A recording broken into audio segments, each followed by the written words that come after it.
But today we want to begin with Mr. Locke, Part 2. And I said at the end of class last time, I want to speak a little bit about Locke, and let's just call it the spirit of capitalism.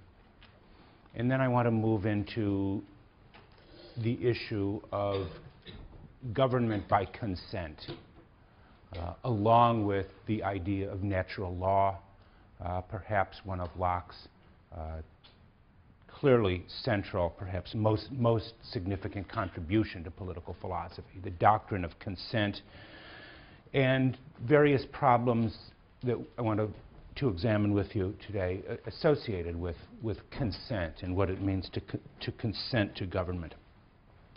But the first 5 chapters of the second treatise, if you take them as a unit, and I think they should be, they tell us a story. Locke presents us, so to speak, with a kind of philosophical anthropology that takes us through the state of nature, the state of war, the creation of private property.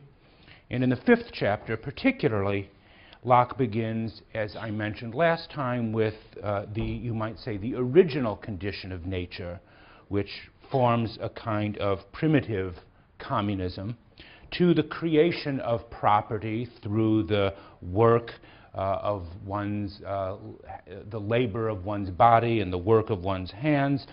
And by the end of the 5th chapter, we have the creation of really a kind of full-scale, sophisticated market economy, replete with various inequalities, perhaps even some large-scale inequalities of wealth and property, all within the state of nature. How did this occur?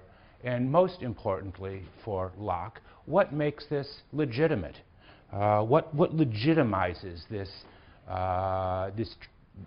this transition, so to speak, from the original state of nature governed by nothing more than the law of nature to the emergence of property and, in a way, a kind of market economy. In many ways, what Locke is doing in the first 5 chapters of the second treatise is retelling, or maybe better, rewriting the account of human beginnings that had originally belonged to Scripture.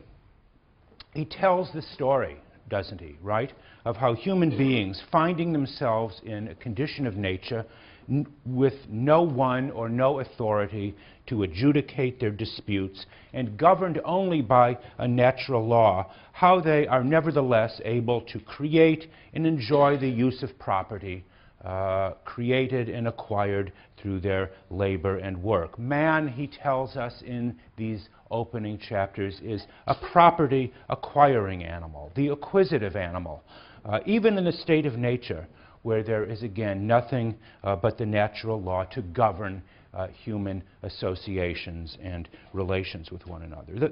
But the problem with the state of nature for Locke, and as to some degree it was for Hobbes as well, is its instability.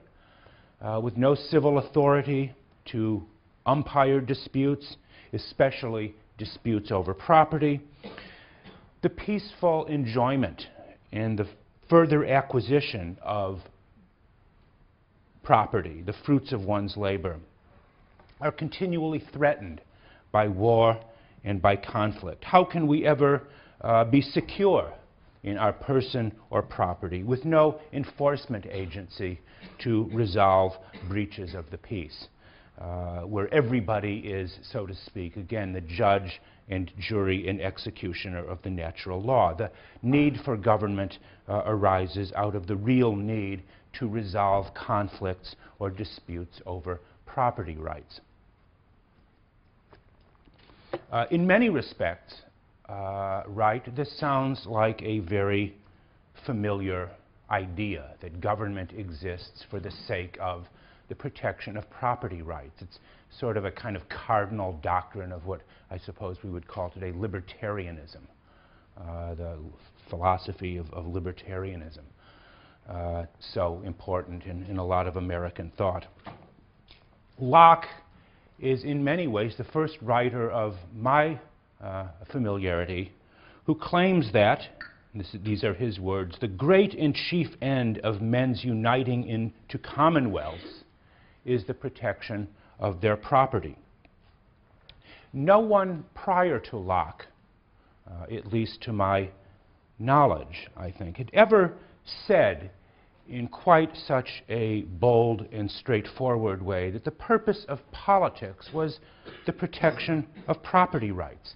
And by property, Locke doesn't mean simply objects around us that we have turned into property, but property is rooted, he tells us, first and foremost in our persons, in our bodies. We all begin the life with a certain rudimentary property, if only in ourselves. Property for him implies more than simply real estate, but everything that encompasses our lives, liberties, and possessions. These are all property in the original and in many ways most revealing sense of the term property, that is to say, things proper to us. Is this okay?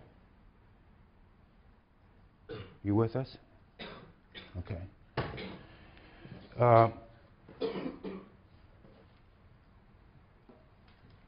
But Locke continually emphasizes to us the uncertainty of the state of nature. Because life there, he says, is full of fears and continual dangers that lead us to civil association. But think, in a way, how different Locke's account of the transition from the state of nature to the civil state is from Hobbes's. In many ways, again, as I said, Locke tries to modify, domesticate, ameliorate Hobbes's harsh teachings. Hobbes had emphasized the absolute fearfulness of the state of nature. The state of nature was for Hobbes a kind of state of existential dread, absolute fearfulness. For Locke, however, it is a condition continually beset by unease and anxiety. To use the word he often uses, inconveniences. The state of nature is one that consists of continual inconveniences. It is our unease, our restlessness, that is not only a spur to our labor, but is rather the cause of our insecurities that we have in the state of nature. What is it about Locke? What is it about his account? I don't mean what is it about him in some psychological or personal or biographical sense, but what is it in his writing that leads him to emphasize the restlessness, uneasiness, and you might say perpetually anxious character of human beings in the state of nature? Do we ever hear Plato or Aristotle discussing the fearful or anxious or restless character of human psychology? I think not.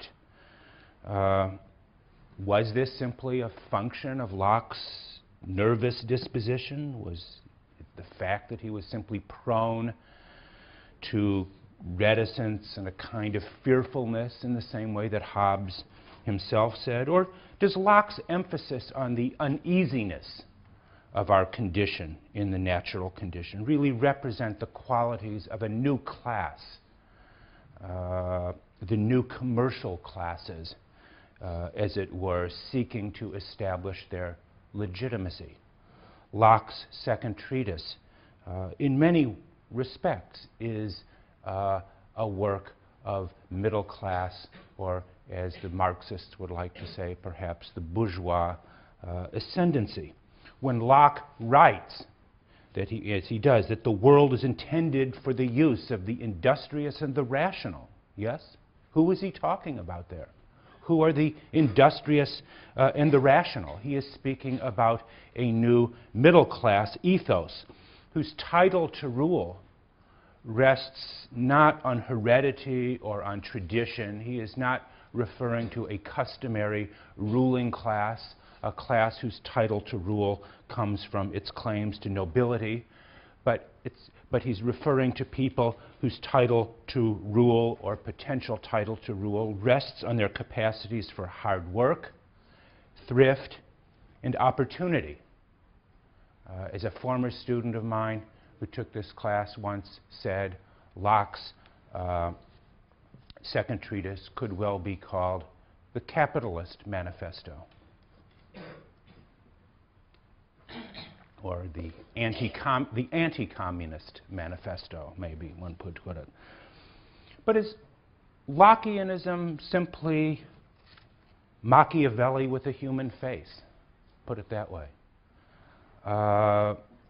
Isn't the rule of the prince in Machiavelli the rule of a new leader, a new sovereign authority, a new authority of some sense, who operates outside the parameters of traditional authority?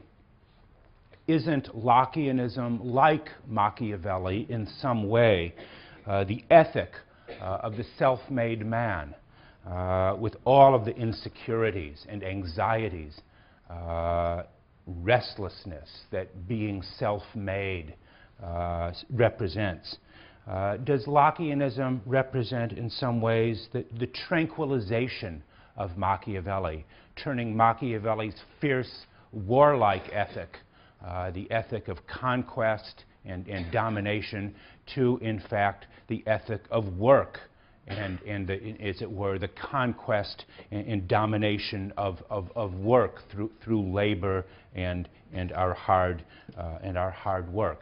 Is this, again, simply Machiavellianism with a human face? But in any way, I think, or what I want to suggest, is that Locke's political philosophy gives expression to what